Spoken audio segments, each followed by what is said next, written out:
سنی vlog میں آپ سب کو خوش آمدید کہتی ہوں۔ ویور، میری کوشش ہے کہ میں اپنے چینل کے ذریعے آپ لوگوں کو مختلف چیزوں کے بارے میں معلومات فراہم کروں۔ تو سب سے پہلے میرے چینل کو سبسکرائب کرنا نہ بھولیں۔ میرے چینل کو سبسکرائب کریں، شیئر کریں، لائک کریں، کیونکہ آپ لوگوں کی ایک کلک سے ہماری حوصلہ افزائی ہو سکتی ہے۔ اور آج میں آپ لوگوں کو دو چیزوں کے بارے میں معلومات فراہم کرنا چاہ رہی ہوں۔ تو سب سے پہلے جو چیز ہے وہ ہے کمیونیکیشن، یعنی بات چیت۔ How to improve your communication, یعنی ہم کس طرح سے اپنے بات چیت کو بہتر بنا سکتے ہیں۔ How to improve your grammar, اور آپ اپنے قواعد یعنی گرامر کو کس طریقے سے امپروو کرا سکتے ہو۔ تو دوستو، یہاں پہ دو چیزیں آپ لوگوں کے سامنے ہیں، کمیونیکیشن اور گرامر۔ کمیونیکیشن یعنی بات چیت۔ جب تک آپ اپنی بات چیت میں صحیح الفاظ کا چناؤ نہیں کریں گے تو کوئی بھی آپ کی بات کو غور سے نہیں سن سکتا۔ تو ویور، یہاں پہ میں کمیونیکیشن کا بار بار اس لیے نام لے رہی ہوں کہ بات چیت کے لیے بات چیت ایک ایسا ذریعہ ہے جس کے ذریعے ہم اپنے احساسات اور جذبات دوسروں تک پہنچا سکتے ہیں۔ اگر ہم مؤثر انداز بیان اور گفتگو مؤثر انداز میں کریں تو لوگ ہماری باتوں کو غور سے سن کر لطف اندوز بھی لیتے ہیں اور ہمارا مقصد بھی جان لیتے ہیں، ورنہ بوریت کا احساس ہوتا ہے۔ اب یہاں پہ لینگویج کا اس چیز سے کیا تعلق ہے کمیونیکیشن کا؟ تو جی ویور، ان کا بہت گہرا تعلق ہے، کیونکہ بات چیت کے لیے مؤثر الفاظ کا استعمال کرنا ضروری ہے۔ اور کمیونیکیشن سکل کیا ہے؟ تو یہاں سب سے پہلے میں کچھ کمیونیکیشن سکل آپ لوگوں کو بتانا چاہ رہی ہوں۔ تو فرسٹ ہمارے پاس ہے ایکٹیو لسننگ، یعنی ہمیشہ سنو اور پھر جواب دے۔ دوسرا ہے offer group presentation and assignment. تیسرا ہے offer reflective learning opportunities. 4 number پہ ہے use tasks and activities that foster critical thinking.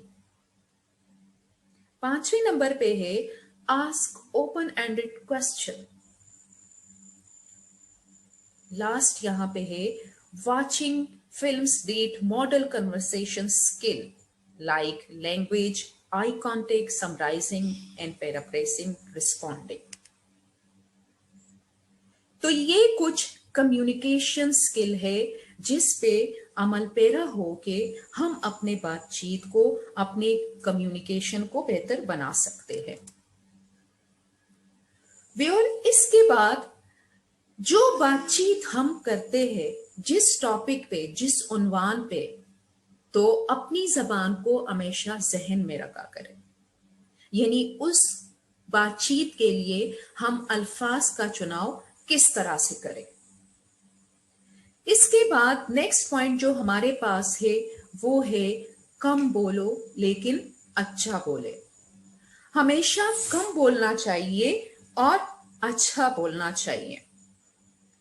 تو ویور، آج میں آپ لوگوں کو اپنے چینل کے ذریعے گرامر کے، اردو گرامر کے کچھ اصول اور ضوابط سے متعارف کروانا چاہ رہی ہوں۔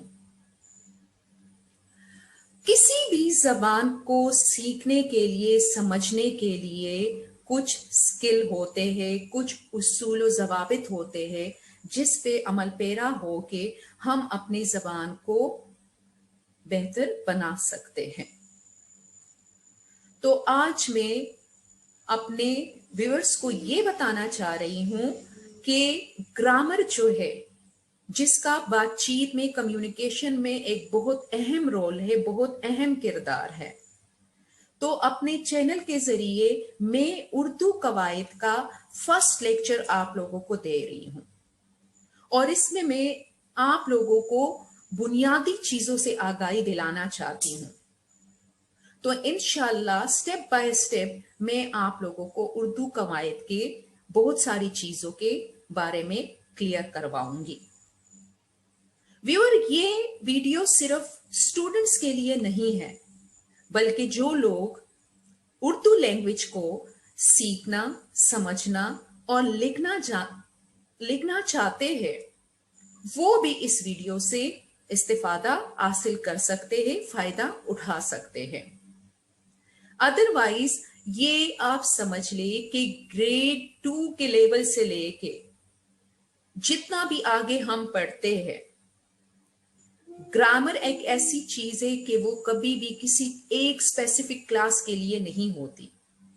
जब हम बुनियादी चीजों से वाकिफियत हासिल कर ले तो आगे जाके ना सिर्फ स्टूडेंट को बल्कि हमें खुद भी बहुत सारी चीजों से आगाही होती है, और हमेशा वो चीज हमारे माइंड में रह के हम अच्छे तरीके से अपनी जबान का इस्तेमाल कर सकते हैं।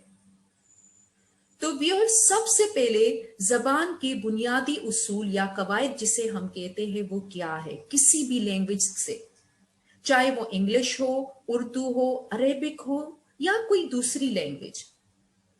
जिस तरह इंग्लिश में हम बच्चों को सबसे पहले अल्फाबेट सिखाते हैं, इसी तरह से उर्दू में सबसे पहले हम क्या चीज सीखते हैं? हुरूफे तहज्जी। अब हुरूफे तहज्जी से पहले हर्फ क्या चीज है? तो हर्फ कहते हैं कि हमारे मुंह से, इसकी जो प्रॉपर डिफिनेशन है वो है हमारे मुंह से निकलने वाली मुख्तलिफ आवाजें हर्फ कहलाती है। अब व्यूअर्स, आप कहेंगे कि मुख्तलिफ आवाजों से क्या मुराद? यानी अल्फाज और अरूफ की अदायगी। जो बातचीत हम करते हैं उसके लिए अल्फाज जो हम इस्तेमाल करते हैं उसकी अदायगी, उसके अदायगी को हम कहते हैं हर्फ। फिर ये हर्फ क्या है? लाइक ये हमारे पास है अलिफ, उसके बाद है बे, पे, यानी इसी तरह करते करते अलिफ से लेके ये तक जितने भी हमारे पास ये लेटर है वो सब हर्फ है, यानी एक एक करके ये हर्फ है। लेकिन जब हम इस सारे के लिए लफ्ज इस्तेमाल करते हैं, जिस तरह इंग्लिश में अल्फाबेट का लफ्ज इस्तेमाल होता है, इसी तरह से उर्दू में हुरूफे तहज्जी का लफ्ज इस्तेमाल होता है, यानी अलिफ से लेकर ये तक हमारे पास जितने भी हर्फ है वो हुरूफे तहज्जी कहलाएंगे। फिर व्यूअर, जो बुनियादी चीज है, बार बार मैं आप लोगों को यही बताना चाह रही हूं कि बेसिक चीजों से आगाही हासिल करना बहुत जरूरी होता है। हर्फ तो हमने सीख लिए, हुरूफे तहज्जी हमने सीख लिए, लेकिन इससे फिर हम क्या करते हैं? लफ्ज बनाते हैं। लफ्ज किसे कहते हैं? तो हुरूफ को खास तरतीब से मिलाकर लिखा जाए तो उसे लफ्ज कहते हैं। मसलन हमारे पास है अलिफ से ये तक हुरूफे तहज्जी, अगर उसमें से हम, ये आपको नजर आ रहा है, सिर्फ हमने 2 हुरूफ ले लिए तो हमारे पास एक प्रॉपर, एक मुकम्मल लफ्ज बन गया। लाइक अलिफ मत आ और मीम, तो ये क्या बन गया? आम। इसी तरह अलिफ मत आ और जीम, तो ये क्या बन गया? आज। इसी तरह से आयन लाम ये, अली। इसी तरह से दाल बे हमजा चोटी ये, दुबई। यानी जितने भी हम अल्फाज उर्दू जबान बोलते हैं उसमें से जो अल्फाज की हम अदायगी करते हैं तो वो किस चीज से मिलकर बनते हैं? हुरूफे तहज्जी से। ये बात यहां तक तो समझ में आ गई कि लफ्ज बन गए। अब इस लफ्ज के बाद क्या चीज है? तो नेक्स्ट हमारे पास है जुमला। अल्फाज हमने जैसे एक लफ्ज बनाया, आम दूसरा बन गया, अब हमारे पास ये ज्यादा हो गए तो इसके लिए अल्फाज का लफ्ज इस्तेमाल करेंगे। अगर एक हो लाइक सिर्फ आम है तो ये लफ्ज हो गया, ज्यादा हो गए तो अल्फाज हो गए। नेक्स्ट स्टेप हमारा क्या है? जुमला। जुमला किसे कहते हैं? अल्फाज का मजमुआ जिससे मतलब समझ में आ जाए। मसलन अली ने आम खाया। अब यहां पे देखें, अगर हम अलग अलग लफ्ज के हवाले से बात करें तो अली अलग है, ने अलग है, आम अलग है, खाया अलग है, लेकिन इन सब अल्फाज का मजमुआ यानी अल्फाज को मिलाकर, इन सब अल्फाज को मिलाकर जब हम बोलना शुरू किया, लिखना शुरू किया, तो इससे क्या बना? अली ने आम खाया। यहां तक बात आपको समझ में आ गई होगी कि अल्फाज का मजमुआ जिससे मतलब समझ में आ जाए उसको हम जुमला कहते हैं। फिर एक और चीज जिससे आगाही बहुत जरूरी है, सेकंड स्टेप जिसे हम बोल सकते हैं, वो है लफ्ज। लफ्ज से हमने बना लिए अल्फाज, अल्फाज से हमने बना लिए जुमला। अब उसके बाद है कि वो लफ्ज कितनी किस्म के होते हैं। यहां पे एक चीज मैं आप लोगों को क्लियर करवा दूं कि कम्युनिकेशन का आज मैंने लैंग्वेज के साथ क्यों रिलेटेड किया है कि रोजमर्रा जिंदगी में कुछ अल्फाज हम ऐसे अपनी जबान में इस्तेमाल करते हैं, रोजमर्रा बातचीत में इस्तेमाल करते हैं कि जिसका कोई मतलब नहीं होता, वो वैसे ही हम अपने रोजमर्रा लाइफ में उसको इस्तेमाल करते हैं। तो कभी आपने सोचा है कि वो अल्फाज क्या कहलाते हैं? तो व्यूअर, आज मैं आप लोगों को वो चीज क्लियर करवाती हूं। यहां पे है अल्फाज दो किस्म के होते हैं, जो लफ्ज है वो दो किस्म के होते हैं। एक है कलमा यानी बामायनी लफ्ज। बामायनी कहते हैं कि जिसका कोई ना कोई मतलब हो, मायनी हो, उसको कहते हैं बामायनी। मुहमिल दूसरा है मुहमिल। ग्रामर की जबान में हम कहते हैं मुहमिल, सही है। बेमायनी अल्फाज जिसका कोई मतलब नहीं, जिसका कोई मायनी नहीं, वो मुहमिल अल्फाज कहलाते हैं।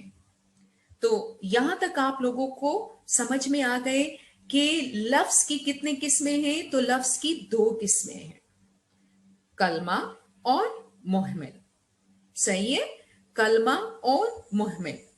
अभी मैंने आपको बता दिया कि हम रोजमर्रा लाइफ में, रोजमर्रा की जिंदगी में जो बातचीत में कुछ ऐसे अल्फाज का इस्तेमाल करते हैं कि जिससे हम अपनी जबान में तो वो उसको इस्तेमाल कर लेते हैं लेकिन उसका कोई मतलब नहीं होता, तो उसको हम क्या कहते हैं? यहाँ पे मैंने उसकी डिफिनेशन क्लियर कर ली कि मुहमिल कहते हैं। यहाँ पे कुछ मिसालें मैं आप लोगों को दे रही हूं, लाइक कपड़े वपड़े, खाना वाना, पानी शानी, गाड़ी वाड़ी। अब ये अल्फाज ऐसे हैं कि हम रोजमर्रा लाइफ में इसको इस्तेमाल कर सकते हैं, लेकिन इसमें से जो कुछ अल्फाज है या कुछ लफ्ज है उसका कोई मतलब नहीं है। मसलन हमारे पास है कपड़े वपड़े, तो कपड़े एक बामायनी लफ्ज है लेकिन वपड़े का कोई मतलब नहीं। तो इसमें कपड़े क्या हो गया? चले आप भी जल्दी से बताएं। गुड, इसमें से कपड़े हो गया कलमा, क्योंकि ये एक बामायनी लफ्ज है। वपड़े क्या हो गया? मुहमिल, बेमायनी लफ्ज है, सही है। खाना क्या हो गया? कलमा। वाना क्या हो गया? मुहमिल यानी बेमायनी लफ्ज है। इसी तरह से पानी और शानी, पानी और शानी में क्या हो गया कि बामायनी लफ्ज है पानी और शानी क्या है? बेमायनी है। तो व्यूअर, ये अल्फाज हम अपनी रोजमर्रा जिंदगी में इस्तेमाल तो कर सकते हैं, लेकिन अगर हम बाकायदा एक लैंग्वेज की सूरत में बातचीत करें, एक जबान की सूरत में बातचीत करें, तो वहां पे काम वही बात आ जाती है कि कोई भी जबान सीखने के लिए ग्रामर का जानना जरूरी है। उसमें से जब तक आप ग्रामर के कवायद और जवाबित से आगाह ना हो تو परफेक्ट आप कोई लफ्ज इस्तेमाल नहीं कर